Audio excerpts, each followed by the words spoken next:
मुळाने या ठिकाणी होत असलेल्या राष्ट्रीय सेवा योजना हिवाळी विशेष श्रमसंस्कार शिबिरामध्ये विद्यार्थ्यांचा उत्स्फूर्त प्रतिसाद दिसून येत आहे.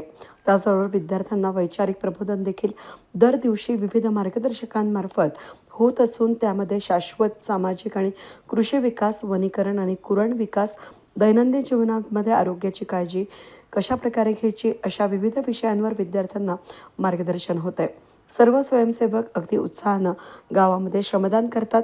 मृदा आणि जलसंधारण या संदर्भामध्ये मार्गदर्शन करताना प्राध्यापक पवन जाधव म्हणाले की मृदा संधारण करण्यासाठी समतल शेती, बांध बंदिस्ती, वृक्षारोपण, पिकांची फेरपालट करणं गरजेचं ठरतं.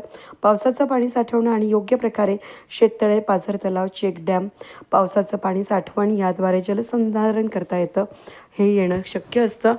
यामध्ये राष्ट्रीय सेवा योजना कार्यक्रमाधिकारी डॉक्टर सचिन लोखंडे, प्राध्यापक प्रवीण महाले, राष्ट्रीय सेवा योजना स्तर 2 सहाय्यक कार्यक्रम अधिकारी प्राध्यापक पवन जाधव, प्राध्यापक योगेश मोहन यांच्या उपस्थितीमध्ये हे शिबिर होत आहे.